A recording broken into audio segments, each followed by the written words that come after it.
No, I'm not a writer.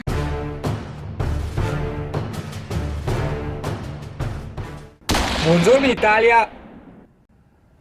No, buongiorno un cazzo. Comunque, no, vabbè, dai, buongiorno un cazzo per il discorso della finestra e passamela, è dovuta. Questa no. Allora, ha funzionato il riparo, sì, guarda, questa è la parte cucina dove c'è, diciamo, la parte della stufa e del frigo, quindi su per questo muro di sta casa, dietro uguale c'è la casa, no? E in effetti se guardiamo fuori, insomma, c'è venticello, c'è venticello, appena smesso di piovere, ma fa un freddo becco, adesso ci vestiamo come degli eschimesi e andiamo fuori io e Cipi a fare i bisogni. Cioè, io li ho fatti in bagno, Cipi li fa fuori. Bene John, allora siamo qua da Zanini, finestra ordinata, più o meno sui 120 euro tutto quanto, va bene. E occhio cosa ho trovato appena arrivato, occhio cosa ti racconto. Qua fuori c'è il Challenger Maggio 260, sei il camper dei miei sogni, ma il modello 2019 e andiamo a vederlo assolutamente in anteprima, cioè nel senso che neanche quelli della concessionaria devono ancora entrarci perché è appena arrivato, e vediamo se riesco a capire che differenza c'è tra il 260 che ho visto io e il modello nuovo 2019. Sì, è enorme, cioè abituato al mio ti dico che è enorme, però insomma resta il camper dei miei sogni. Adesso andiamo a vederlo. Gli stop dietro sono diversi, cattivissimi, bellissimi, mamma mia che stupendo. È altissimo come culo dietro, è veramente altissimo. Adesso stanno andando a prendere le chiavi, a vederlo da fuori sembrerebbe però che ha un altro tessuto, non quello che piaceva a me. Metto il primo pinino, tac, zingano, l'ha messo zingano, posso andare? Grazie. Wow, allora vediamo se mi accorgo delle differenze. Allora il colore sì è diverso dall'altro, era più bello l'altro. La storia di Mageo Premium. Mageo Premium. Allora gli interni restano comunque fantastici, niente da dire. La sensazione di spazio e comodità è infinita. Cioè ti assicuro che la dinette è veramente enorme. Cioè, hai sto divanone che è una roba indescrivibile, veramente, cioè una sensazione di spazio esagerata, cioè esagerata in senso buono. Oblò gigantesco, ovviamente con zanzariere, oscurante, una finestrella normale, diciamo nel lato destro, nel sinistro però un finestrone veramente enorme, fantastico. Sì, uno spazio veramente esagerato, eh? Wow,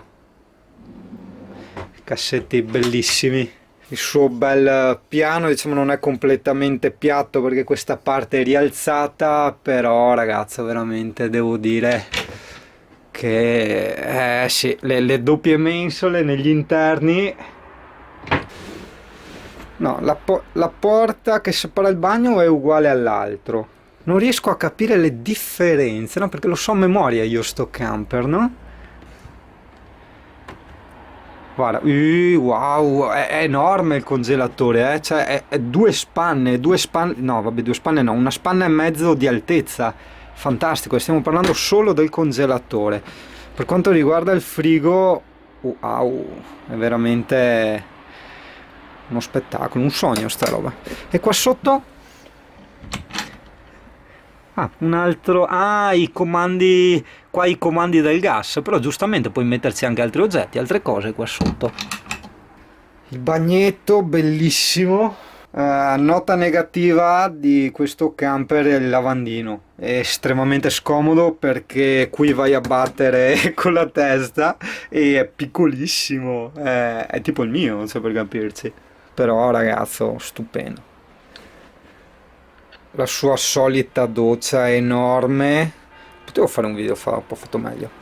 Finestra di net del lato destro, dimensione normale, comunque più che accettabile, bella altina, insomma luminosa.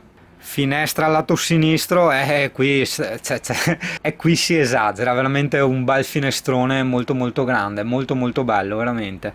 Letto basculante elettrico, è il più grande che c'è nel mercato. Lo attivi praticamente da qui, c'è i due pulsantini della cucina, uno è per il tavolino che viene giù elettricamente e l'altro è per il letto, che anche quello viene giù elettricamente, non ha stop, puoi fermarlo dove vuoi, fino anche ai cuscini qui della dinetta, no? E poi insomma, se hai poca batteria o dovesse guastarsi, insomma, che ne so io, puoi attivarlo anche manualmente, quindi anche quella è una bella cosa. Prolunga anche qua. No, veramente niente da dire, fantastico ragazzo, fantastico. Bene, andiamo a ringraziare gli amici di Zanini che mi hanno fatto salire in anteprima sul Challenger Mageo 260 modello 2019 e niente, continuiamo a sbavare ancora dietro questo camperino. E torniamo sul modello vintage, cioè sul Fiat Granduca Scarozzo. Beh, vero che il video presentazione di questo modello era già stato fatto col modello precedente, però guardiamo lo stesso l'armadio. Beh, l'armadio mi sembra uguale, è sempre enormissimo, anche se io ho detto, cioè qua ti cade, ah no, c'è il bordino, ah vedi, poi c'è un doppio bordino qua. Difatti la mia domanda era sempre, ma se metto le scatole dopo non cadono? Invece no, c'è questo bordino che le ferma, perfetto. Qui sopra c'è la stina per mettere i vestiti sull'appendiabiti. E qua c'è uno spazio che puoi metterci in altro letto, una roba incredibile. Riscaldamento e stufa a gasolio, o meglio, riscaldamento a gasolio e boiler dell'acqua calda che va anche a gasolio, o almeno così era nel modello vecchio. Adesso non so se nel modello nuovo è solo a gasolio. Boh dai Yuri, basta che ti fai male, vai fuori, torna nel tuo camper scarozzo e che manca ancora qua per cambiare abitazione. Video veloce, no, non sono in giornata di fare video recensioni a camper, ma è proprio così, un touch and go veloce per farti vedere insomma il nuovo modello.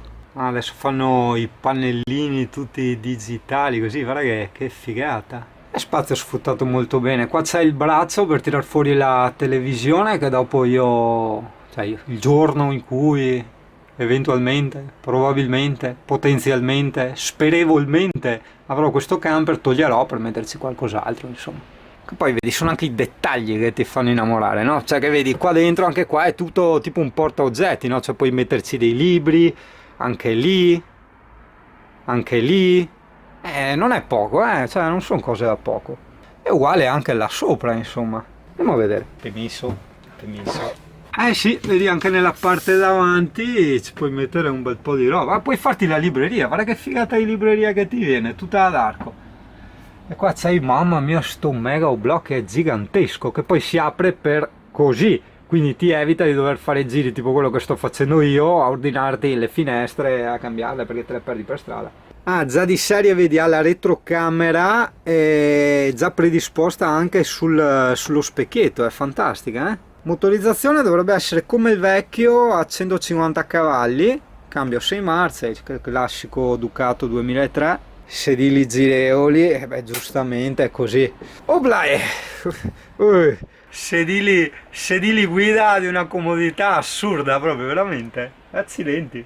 E ciò è lo spazio di net, ragazza, veramente enorme proprio, cioè 1, 2, 3, 4, 5, cioè 7 persone tranquillamente ci mangiano qui a cena, cioè quella in più lì nell'angolo magari gli mancherà del pezzo di tavola, però in più se si portano anche 2 seggioline, 7, 8, 9, altre 2 persone là, cioè porco cane. No, guarda, questa è una disposizione che mi fa veramente impazzire. Probabilmente sono sempre più orientato al Ford, non tanto perché hai 170 cavalli, ma perché è mezzo metro più corto. Perché sì, disposizione interna fantastica, diciamo in senso buono, esagerata, ti dà tantissima sensazione di spazio e io vivrei benissimo anche con meno, insomma, ecco, quindi nell'altro modello si accorcia un po' la dinette, però insomma c'hai mezzo metro di camper in meno, che non è male, considerando che hai il gavone, non hai neanche il portabici, quindi ti ritrovi con un camper del genere in 6 metri e mezzo totali, non è male. Purtroppo non ce l'hanno qui disponibile perché a loro va via di più il Mageo 260, quindi quello con il Fiat, e il Ford l'ho visto solo in fotografia e solo in video. Parere personale, se preferisco il modello 2018 o il 2019, beh, ti dirò come colori senz'altro l'allestimento che ho visto nel 2018, molto probabilmente esiste anche nel 2019, però non è quella che stiamo vedendo in questo momento. Cosa che apprezzo tanto di questo modello nuovo, per quanto a te possa sembrare una cavolata, ma per me non lo è affatto, è la bottolina che ti permette di andare nel gavone, proprio per il discorso che ti ho detto, cioè arriva la pioggia, tu stai arrivando in bicicletta, butti dentro la bicicletta, entri anche tu e entri da là, cioè veramente è fantastico. Poi puoi farci anche, volendo, la cuccetta del cane, cioè lasciandola sempre aperta in modo che lui va lì e tutto quanto. Beh, nel mio caso no, perché nel mio caso il cane avrebbe tutto quel divanetto lì. Mentre questo sarebbe il mio che mi consente anche di fare un pisolino, perché scusa, io sono alto tipo 1,70, 1,72, adesso non lo so, ma qua ci sto veramente tranquillo, eh? Considerando che poi, vedi, finisce sul sedile di guida, quindi metti caso io fossi stato più alto, cosa che non sono, ma metti caso, avrei potuto appoggiare i piedi qua, cioè intendo per il pisolino veloce, tipo la mezz'oretta, l'oretta, hai capito? No, no, fantastico. Porta bibit, ecco, guarda, solo quello è un valido motivo per cambiare camper. Ed eccoci quindi qua nel Mazzeo 260, no, è il camper del Zingano. Allora, no, vabbè, allora fa freddo perché giustamente là non c'era il riscaldamento acceso, c'è un camper in esposizione, non è che mette il riscaldamento, no? Quindi non ho voglia di tornare dentro, casomai la prossima volta, ok? Però ho notato che nella macchinetta, quando avevo fatto la scenetta del dove abitiamo oggi col camper nuovo e tutto quanto, non c'era la scritta rec, quindi secondo me è un pulsantino idiota sta macchinetta, cioè nascosto, è difficile da schiacciare. Spero di aver ripreso tutto quello che volevo riprendere, speriamo. Cioè sì, i video sono stati fatti, spero di averli fatti tutti, quello intendo.